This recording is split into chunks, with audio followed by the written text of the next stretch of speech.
Bienvenidos a un podcast de verdad. Les saluda Roberto Jiménez y estoy muy bien acompañado de Guti. ¿Qué onda? ¿Cómo estás? Bien, gracias. Dándote la bienvenida al episodio número 15. Ahora.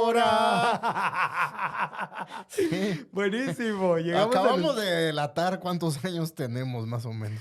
Así es. Pero bueno, este es el episodio quinceañero de un podcast de verdad y estamos muy contentos de poder compartir con ustedes. Además, muy contentos porque en el momento que estamos grabando este podcast tenemos 134 suscriptores. Yeah. ¡Bravo! Qué buena onda. Gracias a ustedes por darle suscribirse y apachar ahí la campanita de notificaciones. Para que les avise cuándo cae el nuevo video. Ya tenemos día. El día todos lo saben. La hora nadie la sabe. Sí, pero día lunes cae cada nuevo episodio de un podcast de verdad. Hoy estamos muy contentos, pero antes muy agradecidos con Open Marketing por darnos la oportunidad de grabar este podcast acá. Y gracias a José, que está en los controles, por su paciencia, por su dedicación, porque de veras no saben lo que tiene que lidiar con nosotros. Sí. Pero bueno. Eso es paciencia de santo. Exacto. Pero hoy estamos muy contentos porque hacemos un paréntesis en nuestra serie que hemos venido hablando acerca de convertidos y tenemos con nosotros a una famosísima influencer cristiana. Esa mara. A ver, ¿qué tal? Yo me sentí incómodo. Y eso que no fue de mí que hablaste. No, porque la conozco, sé que no le gusta. No, yo sé, pero es famosa. ¿Es famosa? Es famosa. ¿Es claro, influencer claro. o no es influencer? Totalmente. ¿Hace podcast o no hace podcast? ¿Escribe o no te dejo Escribe. tomar el café? No me dejas tomar el café. Sí, ¿Escribe o no todo escribe? lo que digas es cierto. Entonces, por eso, es un gusto para nosotros aquí en un podcast de verdad, en el episodio 15, tener a una quinceañera con nosotros. Eso. Es Ana Ávila. Yeah, bravo. Gracias, chicos, por tan honrosa introducción. Gracias por tenerme. Buena onda, gracias por venir. Ana ha escrito un libro que habla acerca de la administración del tiempo. ¿Cómo es que se llama tu libro? Aprovecha bien el tiempo y con la noticia de que el próximo año sale en inglés. Yeah. Make the most of your productivity. Ya lo pueden preordenar. Qué bárbara. Sí. ¿Y tú participaste en la traducción o alguien La más? supervisé. Muy Sí, bien. o sea, me la mandaron, hicimos algunas correcciones, pero sí, estamos emocionados de que ya casi se publica. Wow. ¿Cuál ha sido el impacto de este libro en español? Ay, no Lo sé. que te haya dicho la editorial.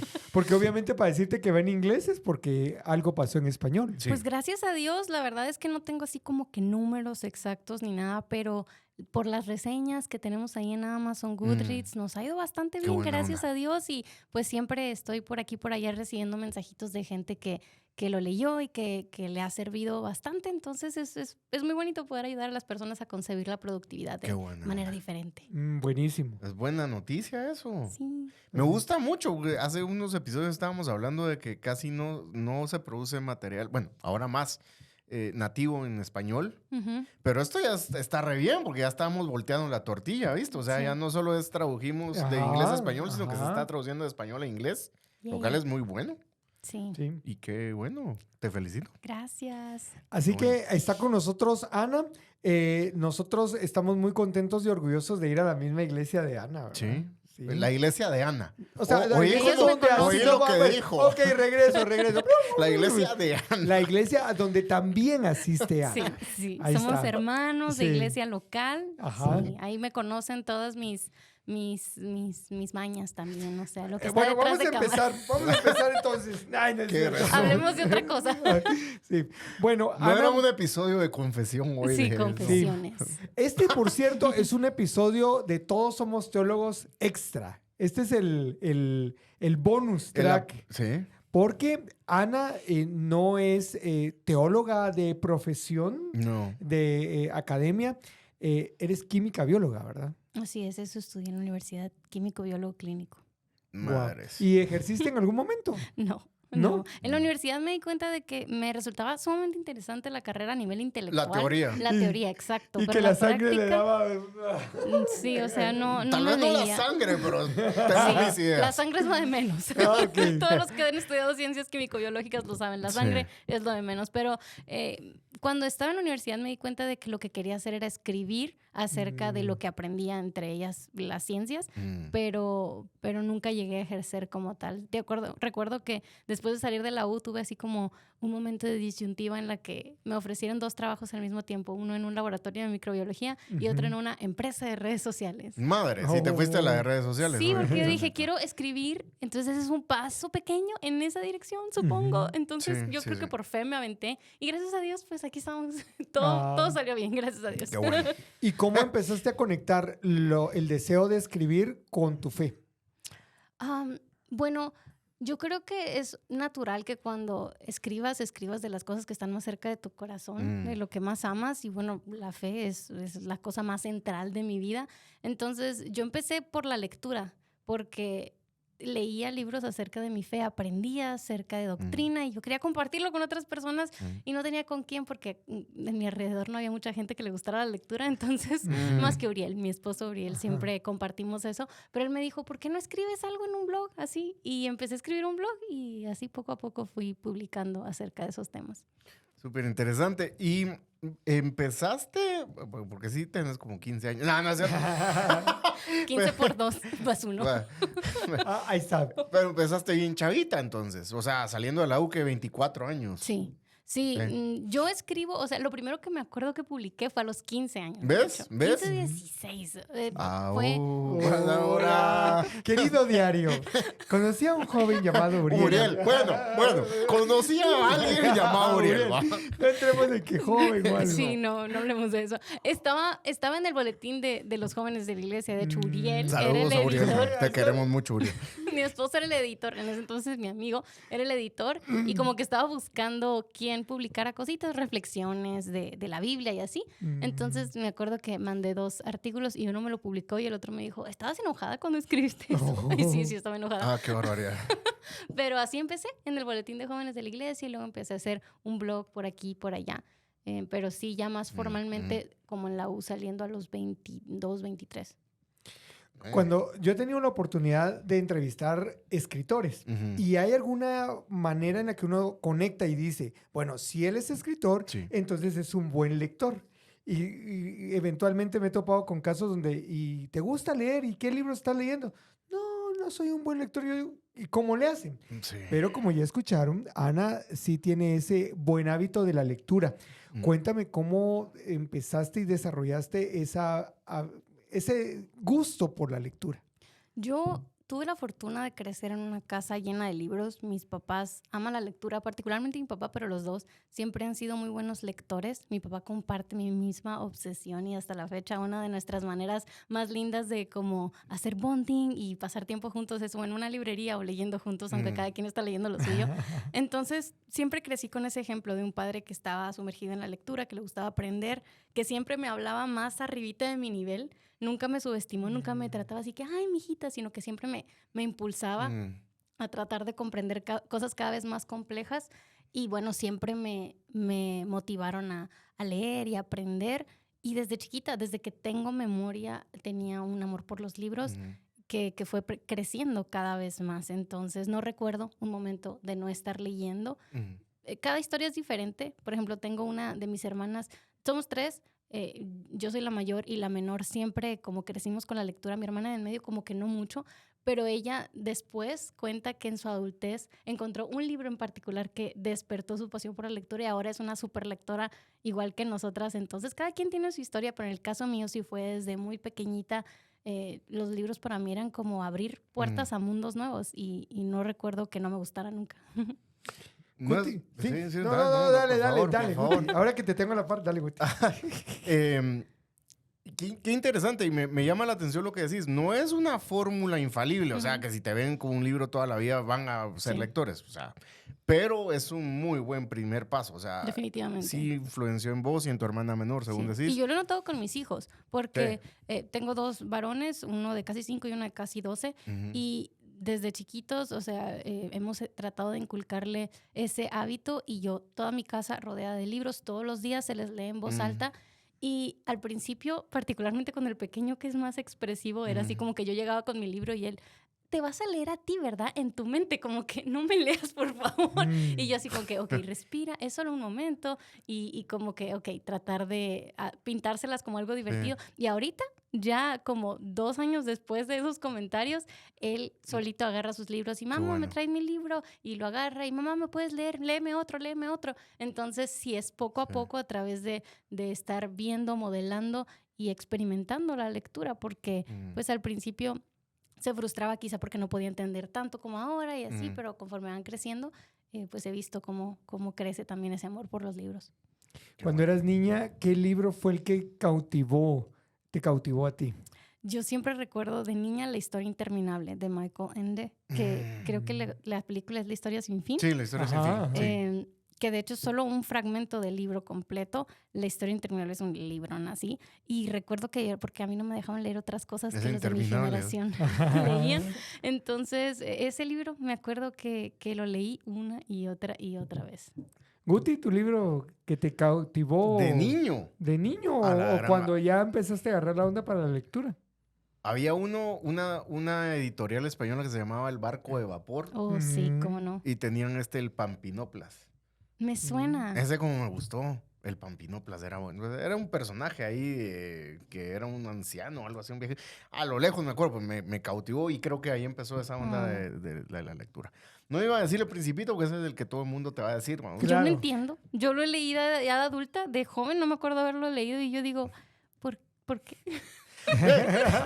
No sé. Sí. Ahí sí que... Es una vaca sagrada, hay que tener cuidado. Sí. Sí. Ana lo que quiso decir es que... No nos mate. Ana lo que quiso decir es que sí le gusta, pero que hay otras lecturas interesantes. Sí, a lo mejor no estoy al nivel intelectual que se necesita para comprenderlo, digámoslo así. Sí, pero hay más lecturas, por supuesto, sí. Y a mí el Pampinoplas. ¿Vos? La cabaña del tío Tom. Ah, sí, pues. De Mark Twain, ¿no? Ajá. No, es de una autora que era de color. Lo recuerdo que Abraham Lincoln la elogió. Pero bueno, La cabaña del tío Tom, me gustaba leer las selecciones. Selecciones. Digest. Claro que sí, yo también leía mucho de eso. Mi papá tenía de esas, sí. Sí, entonces leías de todo y los artículos no eran tan largos, ¿verdad? Sí. Entonces eso me gustaba de niño. Sí. Mi papá conseguía de esas y sí, por ahí vino el gusto de la lectura. Ana, me ha llamado la atención algo que dijiste hace un momento. Mencionaste acerca, obviamente, eres mamá, tienes 2 hijos pequeños, uno de 5 años. Hablaste de la lectura en voz alta. Sí. ¿Por qué es importante la lectura en voz alta? Bueno, la lectura en voz alta es una de las mejores formas de introducir la lectura a nuestros niños desde que nacen, o sea, acostumbrarlos a los libros y que ellos aprendan que la lectura es algo bueno, es algo divertido, es algo que te ayuda a conectar con ellos mucho, compartir historias, pero también a nivel académico intelectual hay mucha evidencia que que ellos estén escuchando las estructuras de oración de un libro, que estén siguiendo una narrativa de principio a fin y todo eso es muy bueno para su desarrollo cognitivo y hay evidencia de que los niños que pasen más tiempo con lectura, incluyendo la lectura en voz alta, pues tienen mejores niveles académicos. Entonces la lectura en voz alta para nosotros ha sido súper importante para que esto se vuelva algo de todos los días desde chiquitos, del día 1, ¿no? Porque a veces pensamos que solo hasta que ellos mismos puedan leer o incluso a veces lo pensamos al revés, de que quizá leemos en voz alta con ellos cuando están chiquitos, pero ya que pueden aprender a leer ellos solos, los dejamos que ellos lean. Pero incluso mi hijo de 12 años, todo lo que leemos lo leemos juntos y él es parte también, porque aparte de que nos ayuda a conectar, nos ayuda a seguir historias que a lo mejor ellos mismos no podrían leer por sí mismos porque son un poquito más elevadas. Por ejemplo, ahorita estamos leyendo Las Crónicas de Narnia, que mi hijo de 5 años por supuesto no podría leer por sí mismo, y el de 12 quizás sí podría, pero el lenguaje es bastante complejo para un niño, para un libro para niños. Entonces escucharlo de alguien más le ayuda a seguir la historia y disfrutarla y estar recibiendo ese vocabulario complejo, esas oraciones complejas, y eso le ayuda a seguir creciendo en su arsenal, su vocabulario y así. Entonces, para mí, o sea, sí, todos esos beneficios académicos son muy importantes, pero para mí lo más importante es como el tiempo que pasamos juntos, compartiendo una historia, luego tenemos chistes internos, disfrutamos juntos, entonces, sí, para nosotros es bien importante ese tiempo de lectura en voz alta todos los días. Y es muy sencillo, la verdad, o sea, es cuestión de tener libros a la mano y apartar 15 minutitos en la cena antes de dormir. Yo prefiero hacerlo en la cena que antes de dormir, porque antes de dormir los niños lo usan para que no se duerman jamás. Otra historia. Y no se duermen nunca. Sí, entonces yo lo hago durante la cena, pero sí ha sido muy bonito para nosotros poder conectar a través de las historias. Y digamos, mientras estás leyendo, ¿haces un alto y explicas algo o no? ¿Te vas de largo en la lectura para que...? Sí, me voy de corrido y... A menos que haya algo así como que muy... Pero la verdad es que nunca hemos llegado a algo así. A veces al final lo que sí hacemos es como discutir la historia. Por ejemplo, Matilda. Matilda es uno de nuestros favoritos, pero Matilda es muy interesante porque hay cosas turbias que hace Matilda. En la película lo recordarán, pero en la película como que sí explica un poquito más de que Matilda no debe haber hecho eso, pero lo hizo, ¿no? Pero en el libro es así como que Matilda le hizo esto y a sus papás y nunca recibió consecuencias negativas al respecto. Okay. Entonces al final sí vale la pena como detenernos y hablar de... ¿Qué piensas de eso? ¿Por qué crees que Matilda hizo eso? ¿Crees que fue la mejor manera de reaccionar? Ahí estás no solo inculcando el amor por la lectura, sino también el pensamiento crítico. Claro. ¿Ah? Sí. Que no se quede nada más, bueno, así pasó y ya está. O sea, esas preguntas inquisitivas de, ¿y por qué crees que hizo eso? Y todo eso. Y estaba pensando en algo, ¿no? A mí de pequeño, no sé si a ustedes les pasó, pero a mí me dijeron cuando empezabas a leer, no lean en voz alta. Bueno,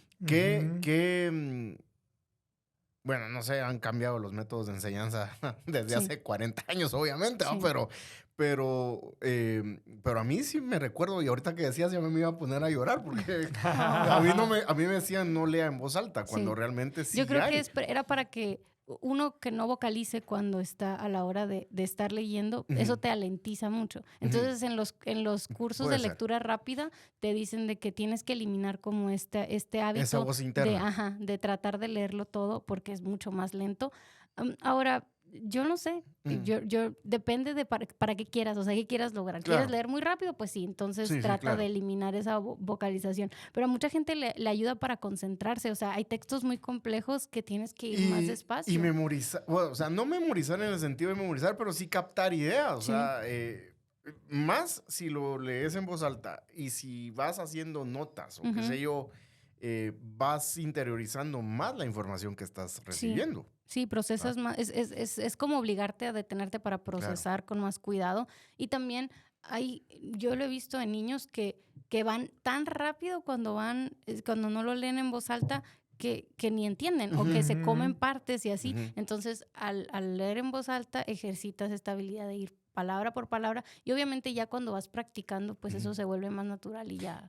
Y la otra cosa que me gustó mucho que dijiste y nunca me había detenido a observarlo es cómo aprendes, o sea, cómo aprenden los niños a hablar un idioma, escuchando. Y totalmente de acuerdo, tiene todo el sentido del mundo. O sea, ¿cómo van a aprender cómo se dice tal palabra? ¿Cómo van a aprender cómo suenan las palabras? ¿Cómo suenan las oraciones? ¿Cómo suenan las pausas que te dicta una coma o etcétera?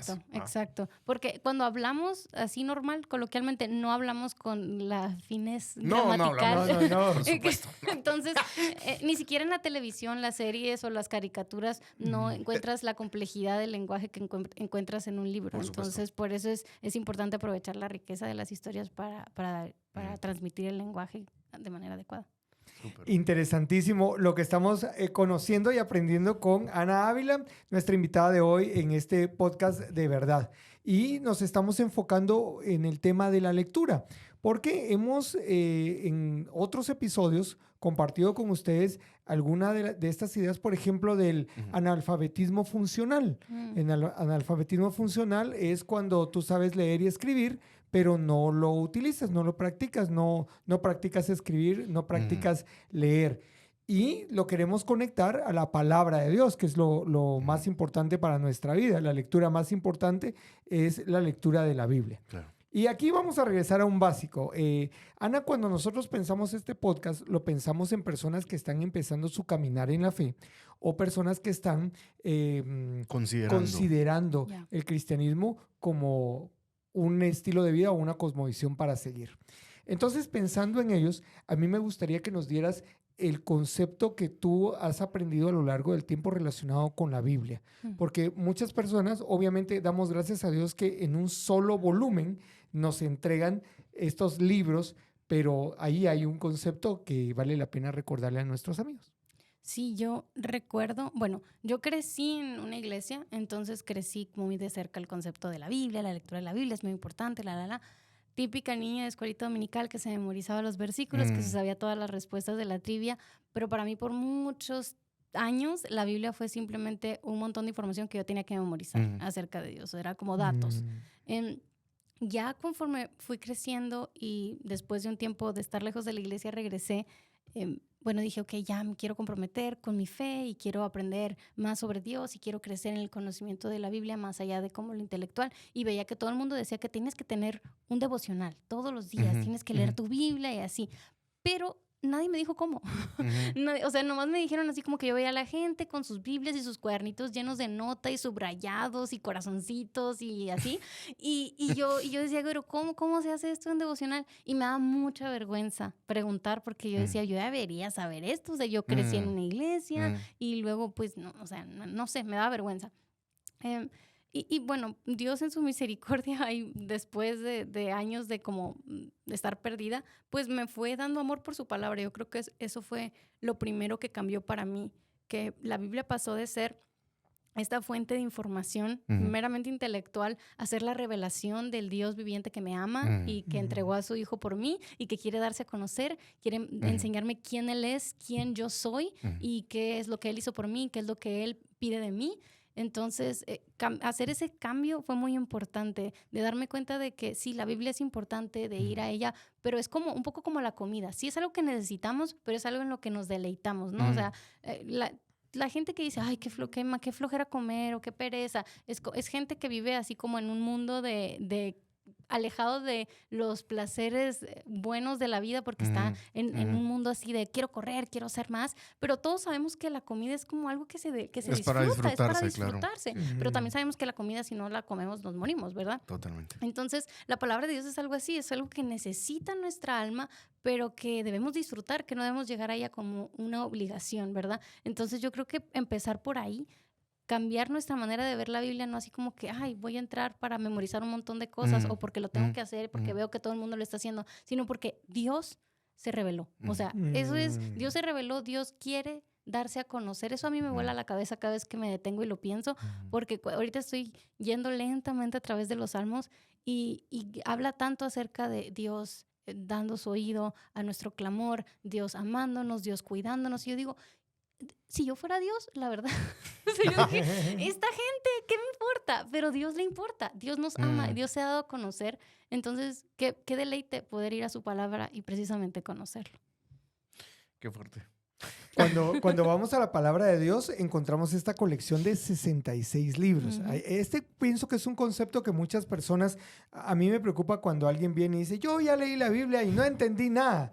Pero es porque creo que no nos acercamos de una buena manera desde el mero principio. Entender que este no es un solo libro, sino es una colección de 66 libros. Así es bien importante entender que cada libro fue escrito en un tiempo particular, a una audiencia particular, en un contexto histórico, cultural particular. Y obviamente eso puede ser muy abrumador para nosotros si jamás en la vida hemos escuchado acerca de la historia del pueblo de Israel, no sabemos quiénes eran, qué estaban haciendo, y nos metemos a la Biblia y tratamos, la mayoría de personas desafortunadamente llega a la Biblia e intenta como sacar algo para ellos en lugar de tratar de entender el texto. Entonces es obvio que o vas a ponerte a inventar algo así descabellado porque no tienes idea, o te vas a abrumar y vas a decir, ¿sabes qué? Esto no es para mí. Afortunadamente tenemos muchas herramientas que nos pueden ayudar como a tener una idea de esta historia general. A mí me encantan los libros de teología bíblica, los que explican como, porque aunque sí son 66 libros, todos cuentan una misma historia, la historia de la redención, ¿verdad? Es la historia de este Dios creador que hizo a los seres humanos a su imagen para que lo glorificaran, pero estos seres humanos pecaron y Dios les dio la ley y a través de esa ley nos damos cuenta de que por mucho que se esfuercen esos seres humanos no pueden dar una por ellos mismos, no se pueden salvar, no pueden ser buenos por sí mismos y por eso Dios se encargó y vino en Jesucristo a pagar por nuestros pecados y a llamar un pueblo para sí. Y bueno, esa es como la historia, a grandes rasgos, la historia de la redención. Y desde Génesis y Apocalipsis, esa es la historia que la Escritura cuenta, ¿verdad? Y tener en mente esa historia a la hora de leer es sumamente importante, de ver, ok, estoy en Hechos, ¿en qué parte de la historia de redención estoy? ¿Y a quién se le escribió esto? Entonces, ¿cómo se conecta eso ya después que entendiste todo eso con mi propia vida? Pero sí, puede ser muy abrumador, especialmente si lo haces solos, pero creo que es bien importante que no lo hagamos solos. Por eso debemos ser parte de una comunidad local en la que nos podamos ayudar unos a otros a leer esta historia de la manera adecuada. Yo quisiera que insistiéramos y que nos mantuviéramos aquí en este tema de la palabra de Dios, porque exactamente como dice Ana, necesitamos la comunidad, necesitamos, como esto que está pasando aquí, solo porque ya me terminé el café, si no saco la taza también, pero digamos una tacita de café, sacamos la Biblia y podemos compartir y comentar. Ana, tú junto con Uriel han estado promoviendo muchísimo este tema de los tiempos personales con la palabra de Dios. Obviamente no pretendo que nos des el curso completo en 5 minutos, pero cuéntanos cuál es el tipo de acercamiento que tú a través de diferentes cursos, de diferentes reuniones que tienes, explicas y animas a las personas a acercarse al texto bíblico. Sí, lo que a mí me encanta hacer es ayudar a la gente a darse cuenta de que puedes acercarte al texto por ti mismo. Eso yo creo que es un punto muy importante porque algunos, como hemos venido enseñarles diciendo, a pescar. Sí, o sea, algunos venimos quizá de muchos años de pertenecer a una iglesia y estamos así como que con la pena de, ay, pero llevo 20 años o en una familia que todo el mundo dice que es cristiano y dices, pero yo no sé, o vas llegando a una nueva iglesia y quieres ser parte, pero todo el mundo como que ya está bien metido en su rollo y tú dices, ay, yo no sé ni por dónde empezar. Entonces, ayudar a la gente a darse cuenta de que tú puedes acercarte, tienes todo lo que necesitas para entender la palabra, es lo más importante. Tienes una mente, tienes el Espíritu Santo, tienes la comunidad de los creyentes que te puede ayudar cuando estés medio perdido. Entonces, eso es bien importante. Ahora, algo que me gusta mucho ayudar a la gente a hacer también es escribir la Biblia. Eso es algo que yo aprendí a hacer hace mucho tiempo. Yo lo escuché por primera vez de John Piper en uno de sus podcasts. Él contaba cómo una mujer de la iglesia llegó y le decía, ¿sabes que no entiendo nada de la Biblia? O sea, la leo, nomás no entiendo. Entonces John Piper nomás dijo, ¿qué te parece si le escribes? O sea, nomás abre la Biblia y lo que te toca leer, escríbelo así a mano, transcribir, o sea, palabra por palabra. Y lo hizo la persona y se dio cuenta de que no estaba entendiendo porque estaba volando por el texto. No estaba deteniéndose a leer con cuidado para entender. Entonces, a mí eso me encendió un foquito y dije, ok, lo voy a hacer yo también. Y poco a poco fui escribiendo la Biblia. Y eso te ayuda a, de nuevo, ir más lento y a tener la paciencia de escribir oración por oración y entender oración por oración y darte cuenta de lo que el texto realmente está diciendo. Entonces, es un buen primer paso que es muy básico. No tienes que tener ningún tipo de estudio especial para hacerlo, solo tienes que como detenerte, ¿no? Y bueno, yo siempre presento como las tres etapas de la lectura bíblica que son muy básicas, que es la observación, interpretación, aplicación, que es simplemente, la observación es prácticamente eso de ir lento escribiendo, de darte la oportunidad de ver qué es lo que realmente el texto está diciendo, qué dice.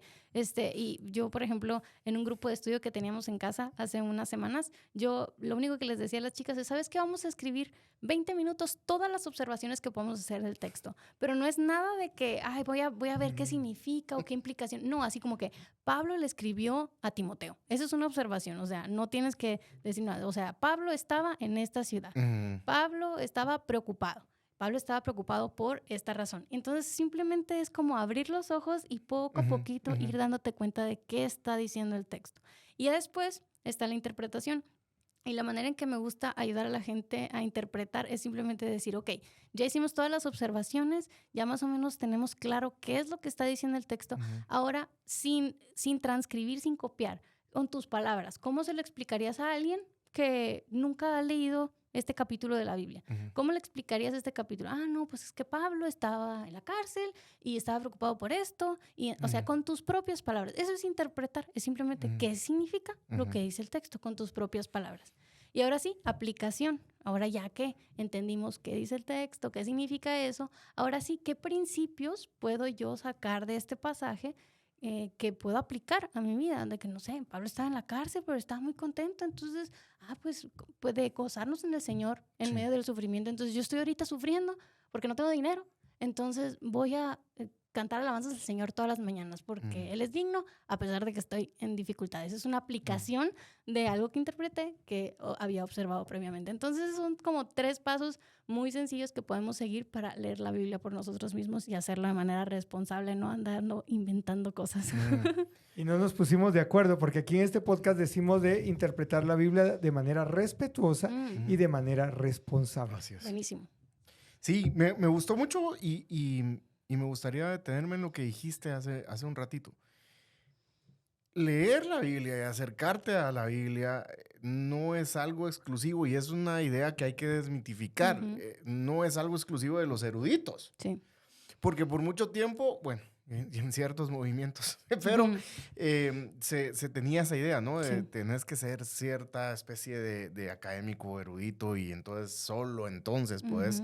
Y no, creo que una de las riquezas que nos deja la Reforma Protestante y demás es tener la Biblia en los distintos idiomas de la gente y demás. Y que además podamos hacer este acercamiento que decías. Y que todos podemos aprender. O sea, no es algo... Y es algo que me gusta enfatizar mucho. No es algo exclusivo de un grupito selecto. Y hacer eso que haces es muy noble, es muy, muy, muy de discipular realmente. Enseñarle a la gente, usted puede también. Sí. Y bótese esos mitos de que usted no puede o que necesita que alguien más le explique. Ok, sí estamos en comunidad haciéndolo, por supuesto, y si tiene una pregunta, hágala. O sea, no hay vergüenza en decir, mire, no entiendo aquí. O sea, como el etíope, aquel que iba leyendo y no entiendo nada. Hay que preguntar, pero al final de cuentas el ejercicio de, bueno, voy a hacerlo y le voy a entrar y lo puedo hacer. O sea, me encanta mucho que hagas ese énfasis porque realmente es lo que todo creyente debería poder poner en práctica. Es decir, me voy a acercar al texto sabiendo que Dios quiere que lo conozca. Amén. Y ahora, algo importante es entender que esto cuesta. O sea, va a costar, especialmente si no tenemos el hábito de la lectura en general, el interpretar un texto escrito en un contexto completamente diferente a donde yo vivo, en un momento histórico que no se parece en nada a donde estoy, va a ser difícil y mucha gente interpreta esa dificultad como a veces que yo no puedo. Sí. Y es como, y ya tiran la toalla. Exacto, pero a todos nos cuesta aprender nuevas cosas. Claro. Entonces es parte del proceso el ir y darte cuenta de que, ay, no me puedo concentrar, o ay, me distraigo, o ay, esta palabra no la entiendo, pero es perseverar poco a poco. Creo que nos da miedo también, porque pues estamos acostumbrados y conforme hemos estudiado más o qué sé yo, estamos acostumbrados a tener dominio de ciertos temas. Pero la Biblia no la vamos a dominar nunca. Sí. Y creo que es también ese miedo de, o sea, yo creo que ya aprendí, pero hay algo más que aprender y siempre va a haber algo más que aprender. Sí. De la Biblia. Y la Biblia, cuando la leemos de manera responsable, tambiy nos confronta a nosotros. Y a veces no nos gusta eso tampoco. Sí. Entonces, el call to action, ¿no? Sí. Y es bien interesante eso que mencionas también, porque mucho cristiano no lee y es un ateo funcional, vamos. Porque el ateo es ateo porque realmente no quiere vivir de acuerdo a lo que Dios dice. Sí. Pero hay mucho cristiano que justamente es esa reflexión también, consciente o inconsciente, pero es, si la Biblia me confronta, tengo que responder y vivir de acuerdo, como dice Pablo en Efesios, ¿no? En Filipenses. Vivan de acuerdo o dignamente, de una manera digna del Evangelio.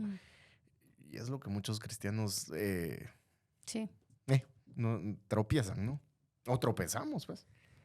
No es lo mismo leer una receta que leer la álgebra de Baldor, no es lo mismo que leer un libro de historia o de geografía. Y en la Biblia tenemos diferentes géneros literarios. Platícanos un poquito acerca de los géneros literarios que encontramos en la Biblia y que de alguna manera tenemos que estar claros de que están allí y de cómo se presentan para tener también una manera adecuada de acercarnos a ellos. Sí, bueno, el género literario más prominente en la Biblia es la narrativa.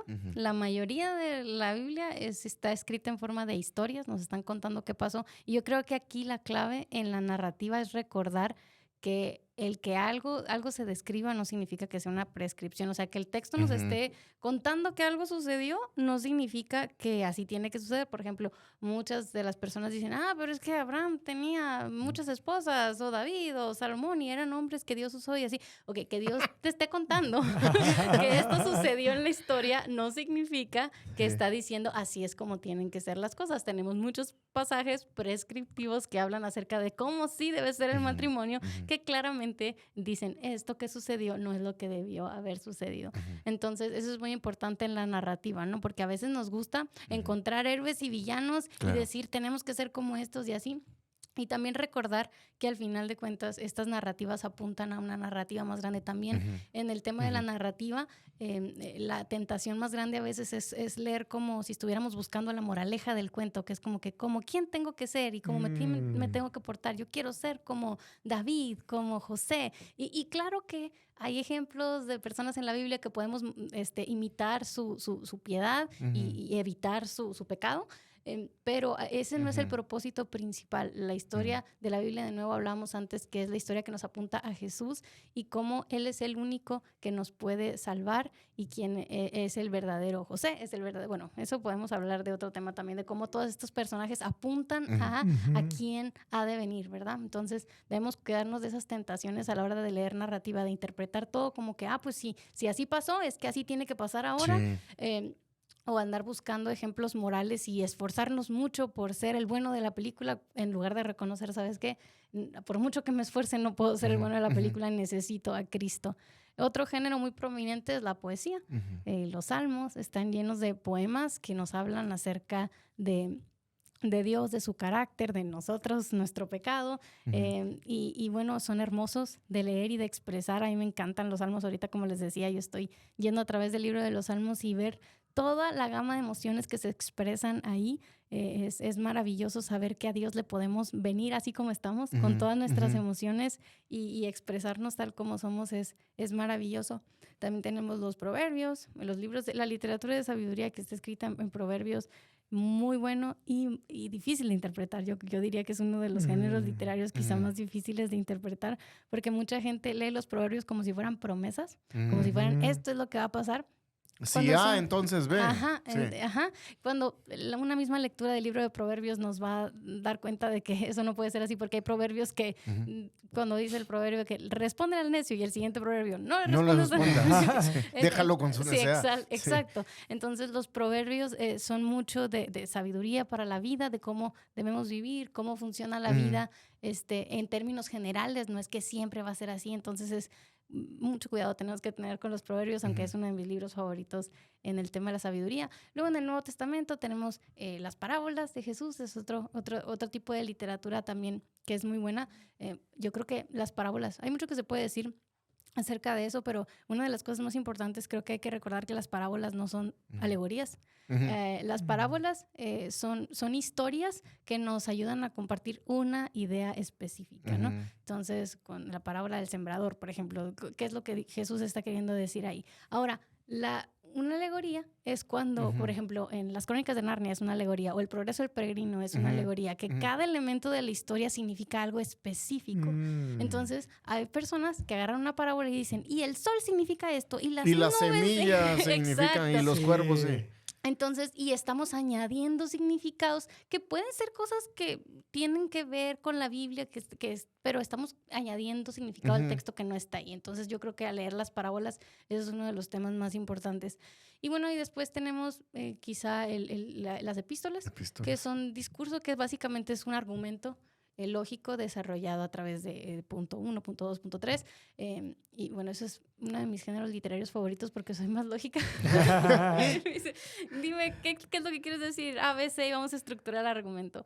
Pero sí, bueno, hay muchas cosas que se pueden decir sobre los géneros literarios. Yo recomiendo el libro de preguntas y respuestas sobre cómo interpretar la Biblia de Plummer. Sí. Ese es un muy buen recurso y explica cada uno de los géneros literarios con más detalle para poder saber cómo interpretarlos de manera adecuada. En la descripción del video va a aparecer el nombre del libro y del autor para que ustedes lo busquen en su librería cristiana favorita. Un paréntesis para relajar un poco la conversación. Ana, ¿qué preferís? ¿El libro impreso, el libro electrónico. ¿Qué te gusta más? Voy a zafarme de esta respuesta porque voy a decir depende. Depende De acá. Depende de para qué lo estoy leyendo.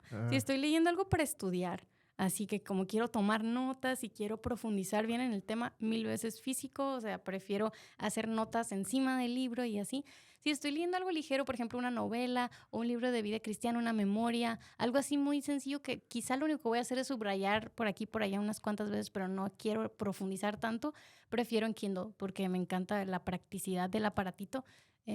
Y las memorias, y hay ciertos libros que me gusta mucho escuchar, especialmente cuando los narra el autor, audiolibros.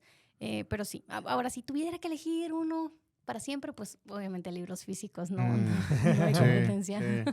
Buenísimo. Y es muy importante cuando nosotros desarrollamos el hábito de la lectura, también vamos a tener esa oportunidad de elegir qué nos gusta más. ¿A vos qué te gusta más? Físico. Sí, pero es que el asunto es que todo tiene ventajas y desventajas, claro, como todo en la vida. El físico, el tema es el espacio, vamos. Sí. Y si, o sea, por ejemplo, hay gente que se tiene que mudar y cosas así. Uy, sí, me ha tocado. Y entonces, ¿verdad? Entonces, llevar físicos, ahora. sí, llevar físicos es, olvídate. Sí.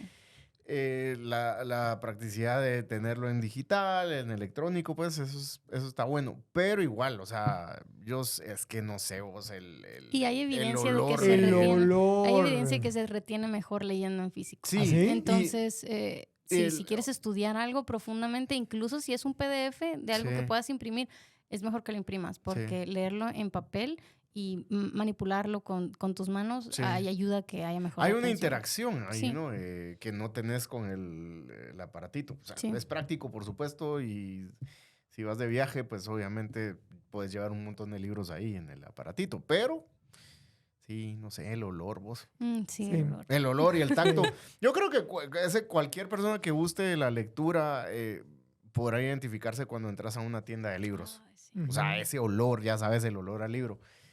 Eso me gusta un montón. Buenísimo. Bueno, estamos conversando acerca del tema de lectura y queremos agradecer a Open Marketing por la oportunidad que nos da de hacer este podcast aquí en sus instalaciones con esta calidad de video, con esta calidad de audio y que podamos llegar a ustedes a través de las plataformas digitales. Les invitamos para que puedan suscribirse, para que puedan darle ahí clic a la campanita de notificaciones, pero especialmente para que lo compartan con sus amigos en sus grupos de WhatsApp, en sus grupos de Twitter o lo que es ahora, ¿qué? X, así. X en la vida, cero que te influya. XS. Muy bien.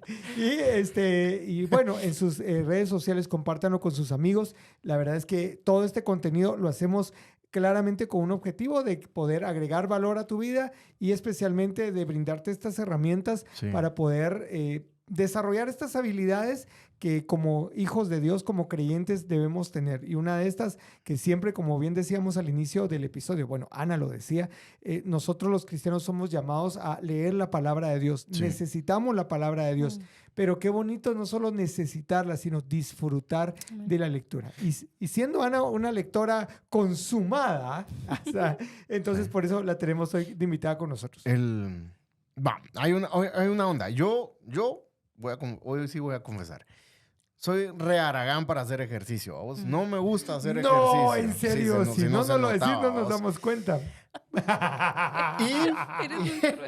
Y lo que dije es la verdad. Y ahora me sentí mal. Ahora si eso lo extrapolamos a no me gusta leer, ¿no? Alguien que te diga, vos tenés problemas con el ejercicio, yo tengo problemas con la lectura. Ok.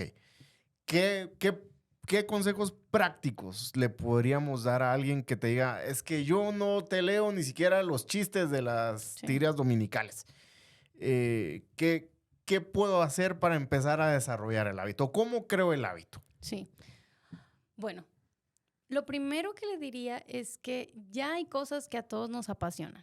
Ya tenemos temas de los que, o sea, nos cautivan, que nos encanta conocer acerca de ellos. Entonces yo les diría, empieza por ahí. Leyendo eso. Ajá, porque a veces como que tenemos este sentido de que, ok, quiero leer, pero tengo que leer El Quijote. Tengo que leer, o sea, Shakespeare. Moby. Ajá, o sea, estas cosas son las que tengo que leer porque es lo que la gente culta lee. No. Olvidémonos de ese tipo de cosas y vayamos a lo que ya disfrutamos. O sea, o quizá estoy en una situación particular en la crianza o en el matrimonio y quiero aprender algo sobre eso. O sea, que sea algo que te invite a leer, que no vaya a ser así como que una obligación, sino que ya sabes que le vas a dar un uso práctico a lo que estás leyendo. Eso es muy importante para empezar porque queremos tener todas las probabilidades a nuestro favor y si empezamos con libros que son muy densos o que no nos interesan, pues vamos a fallar antes de empezar.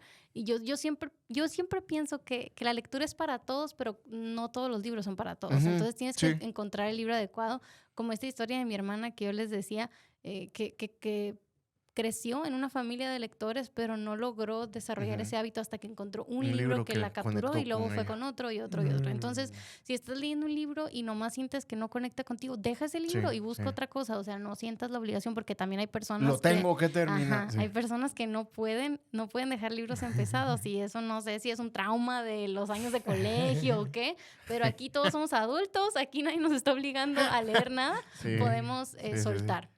Eso es una cosa importante. Lo siguiente es aprovechar los hábitos que ya tenemos. Los seres humanos somos criaturas de hábitos. Todos ya tenemos hábitos. Entonces, encontremos maneras de agregar a la lectura a los hábitos que ya tenemos. Por ejemplo, a mí me encanta leer justo antes de dormir. O sea, todos tenemos el hábito de irnos a la cama en algún momento. Entonces, la mayoría de nosotros lo que hacemos es meternos a la cama y agarrar el teléfono y estar media hora en el teléfono por lo menos. Entonces, si puedes hacer el hábito nuevo de apagar el teléfono y meterte a la cama y leer media hora antes de dormir, 15 minutos, no tiene que ser mucho. Ese es otro consejo, empieza pequeño. Metas sí, mediocres, yo digo así, sé mediocre, así de que 5 minutos, o sea, que te parezca ridículo, pero el poco a poco ir viendo cómo cumples esa meta, aunque sea pequeñita, te va a animar a seguir. Satisfacción, ¿no? Sí, te ayuda a quitarte esta mentalidad de no puedo. No puedo. Sí pude 5 minutos. Y encuentra la manera de registrarlo. Yo tengo una app de hábitos que tengo aquí en mi reloj, donde voy marcando mis diferentes hábitos, entre ellos el hábito de la lectura. Entonces simplemente es un buen recordatorio y me va animando a seguir perseverando con esa práctica. Otra cosa que funciona muy bien es el poner un cronómetro. A veces ponemos metas de páginas o de número de libros. Quiero leer tantos libros al año, quiero leer tantas páginas al día. Y yo he descubierto que es mucho mejor poner metas de tiempo. Decir 5 minutos. Diarios. Ajá. O sea, no decir 15 páginas, no, 5 minutos. Y que sea de nuevo una meta sencilla. Y poner un cronómetro, o sea, en el reloj, o hay quizá uno de esos relojes de arena, qué sé yo, que tú digas, ok, eso es un recordatorio visual de que este momento es un momento de enfocarme en la lectura. Y la gente se da cuenta de lo rápido que se van acumulando esos minutos. O sea, a veces pensamos que, 5 minutos, ¿de qué van a servir? Y te pones a hacer otra cosa. Pero si pones esto en práctica, te vas a dar cuenta de que en una semana vas a poder haber terminado un libro probablemente de 5 minutos en 5 minutos, depende del libro, por supuesto. Claro, pero esas son prácticas muy sencillas que, de nuevo, a la gente le parecen tan ridículas que no las ponen en práctica, pero cuando las ponen en práctica se dan cuenta de que sí funcionan. ¿No? Sí. Qué bárbaro. Buenísimo. Así que ahí hay consejos prácticos para que empecemos, porque lo que queremos animarles con este episodio es lancémonos a la lectura y especialmente a la lectura de la palabra de Dios. Claro. ¿Por qué libro de la Biblia empezarías? Si no tienes el hábito de la lectura, ¿por qué libro empezarías? Porque yo recuerdo esa vez cuando me enteré... Usted empieza leyendo el libro de Juan. Cabal. Ajá. Yo diría Marcos. Es más sencillo. Juan es muy elevado. Tiene una teología una cristología muy sí, que es muy fantástico, elevada. fantástico. Claro. Pero siento que Marcos es como que un poquito más así, más sencillo de digerir. Let's get into business, es Marcos. Así. O sea, entonces Marcos o Lucas también puede ser. Pero sí un evangelio, yo diría. Empezar siguiendo a Jesús y luego irte a una epístola que puedas leer sencilla. A mí me gusta mucho Filipenses. Yo no me canso de Filipenses. Pero sí, yo diría por el Evangelio de Marcos. Y vete despacito. O sea, no son carreras, no competencias. Aquí no es como que, por ejemplo, mucha gente de que la Biblia en un año. Yo digo, mira, está bonito, qué padre el plan, pero muchos terminan nomás como que cumpliendo con la meta del plan y corriendo sin detenerte a realmente reflexionar. Entonces, yo diría, detente, escríbelo poco a poco, ve apuntando observaciones, como hablábamos, interpretaciones, divídenle secciones y poco a poco disfrútalo. Conoce a Jesús, disfruta a Jesús, deleítate en que Él te ama, que dio su vida por ti y de nuevo, que esto no se convierta en una tarea pesada, sino en un deleite. Sí, porque luego si se convierte en tarea, de tarea pasa a tedio, ¿no? Y ya es así como, ya otra vez hay que leer. Y ahí es creo que donde sucede el desencanto, donde ya la gente dice, ¿para qué sigo? ¿Tu versión favorita de la Biblia? Yo uso la NBLA, me parece una muy buena traducción, es relativamente reciente, pero sumamente fiel al texto bíblico y también en un lenguaje más actualizado a la manera en que hablamos ahorita. Entonces yo utilizo esa para mi estudio personal y con mis chicos yo leo en voz alta la Nueva Traducción Viviente, que es un poquito así como más coloquial todavía, y me gusta para la lectura en voz alta con ellos. ¿Tu versión favorita de la Biblia? Para lectura de corrido, digamos, la Palabra de Dios para Todos o la TLA, la traducción del lenguaje actual. Para estudiar cuestiones así que a veces se pierden porque estas pues ya son más dinámicas o funcionales, que estuvimos hablando de eso con vos. La NBLA, ¿verdad? Que no pierde las metáforas o las analogías o los símiles que hay en el lenguaje original. ¿Verdad? Ya en las otras pues ya están interpretados, entonces como que se pierde a veces Y lo bueno es que tenemos fácil acceso a un montón de versiones. Sí, entonces, cuando estás leyendo tu Biblia y te encuentras con algo que no entendí esta oración, ¿qué es lo que quiere decir? Búscala en otras versiones y es casi seguro que vas a encontrar algo que te ayude a entender mejor. Sí. Excelente. Yo, gracias al episodio anterior, ahora leo NBLA, luego Nueva Traducción Viviente y Dios habla hoy. Excelente. ¿Verdad? Entonces ahí tengo como esa mezcla para poder comprender y hago lo del cronómetro, lo que tú dices, ¿verdad? O sea, poner un tiempo y enfocarme en eso, apagar las redes, apagar cualquier distracción y enfocarme en eso. Así que sí funciona. El asunto es que nos lancemos a hacerlo. Y el otro tema que mencionaba Ana, que es muy importante, es el tema de la comunidad. Sí. Empezamos, diría, si fuéramos en avión, empezamos el descenso de este viaje. Y Ana, me gustaría que pudieras conectar dos elementos que creo tú manejas muy bien. Número uno es el aprovechar el tiempo, el sacarle el máximo provecho al tiempo. Y es que les recomendamos este libro porque no es lo que ustedes están imaginando que regularmente cuando nos hablan de administración del tiempo, de eso se trata. No, van a tener que ir a buscar el libro en español. Si quieren practicar su inglés, vayan a preordenar su copia en inglés. Pero el tiro es aprovechar el tiempo y luego la lectura como tal. Sí, yo creo, ahorita que hablabas de las redes y de eliminar las redes, me gustaría hablar un poquito de eso. Porque por favor. A veces también sentimos la culpa, la mortificación de que no nos podemos enfocar, de que nos sentamos y tenemos toda la buena intención y nos distraemos. Un minuto después como que ya me perdí, de qué está hablando esto y así, y nos sentimos mal. Y de nuevo tiramos la toalla. No nos hemos dado cuenta de lo condicionadísimos que estamos a eso por nuestros aparatos. O sea, estamos en una época hiperconectada de información hiperfragmentada en la que vemos videitos de 30 segundos, de 30 segundos, textos de 280 caracteres, qué sé yo.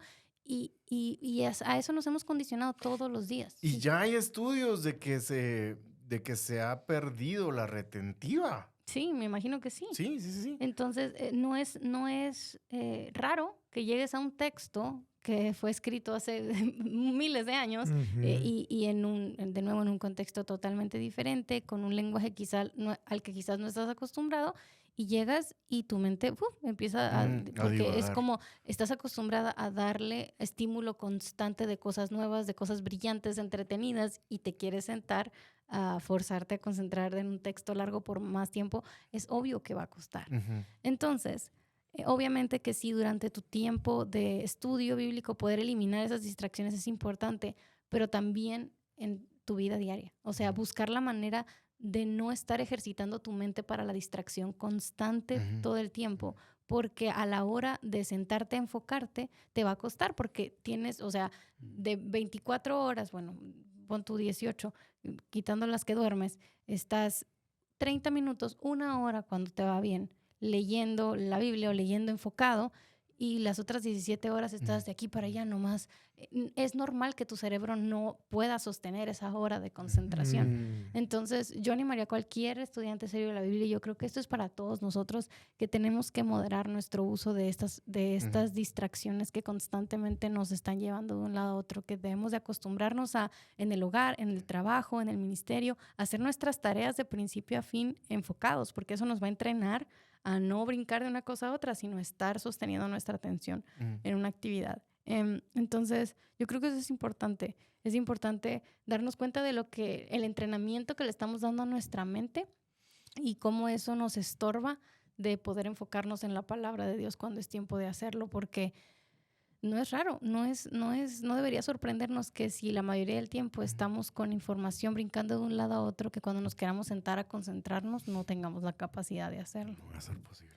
Ana, tú tienes una serie, recuerdo que por lo menos hace un par de años trataste este tema de las redes sociales en tu canal, ¿verdad? Y creo que también tuviste como un ayuno. Un ayuno de redes sociales. Sí, hacemos Febrero Sin Redes, ya tenemos 2 años haciéndolo, son 30 días en los que invito a mi audiencia en redes a salirse de ahí. Tenemos un canal en Telegram que se llama Redes con Sabiduría, que todavía está ahí, todavía se pueden unir las personas, y es simplemente un espacio donde compartimos información acerca de cómo hacer mejor uso de las redes sociales. Sí, es un tema que a mí me apasiona mucho, porque yo sí siento que subestimamos el impacto que tienen estas plataformas sobre nuestra mente. No soy anti-tecnología ni nada por el estilo. Yo tengo mi canal de YouTube, estoy en redes, conozco el poder de transmisión de información de esas plataformas. Esa Mish. Para nada, pero creo que sí, cada vez más el Señor me va confrontando con los peligros de estar todo el tiempo conectados en este ambiente de rapidez, de fragmentación, de superficialidad. Y creo que no es bueno para nuestras mentes. Y debemos ser buenos administradores de nuestras mentes para la gloria de Dios. Entonces, la manera de aprovechar bien el tiempo una de ellas es no saltar de una cosa a otra, sino enfocarnos en lo que tenemos frente a nosotros. Y para hacer eso tenemos que ejercitarnos en la concentración, y nuestros teléfonos muchas veces nos entrenan en lo contrario. Wow. Ana, muchas gracias por compartir con nosotros. Predespedida. No, qué bueno. Gracias de verdad por haber aceptado la invitación, vos. Ha sido un gusto, ha sido súper, súper enriquecedor escucharte, los consejos que has dado. Espero que a ustedes les sirvan, pónganlos en práctica, porque pues para eso precisamente son. No es para que ustedes digan, no, pero eso es inalcanzable, eso no lo puedo hacer, eso no lo puedo lograr, sino precisamente ponerte metas cortas en donde sientas la satisfacción cerca, y que te vayas dando cuenta que desarrollar el hábito de la lectura es algo alcanzable. Sí.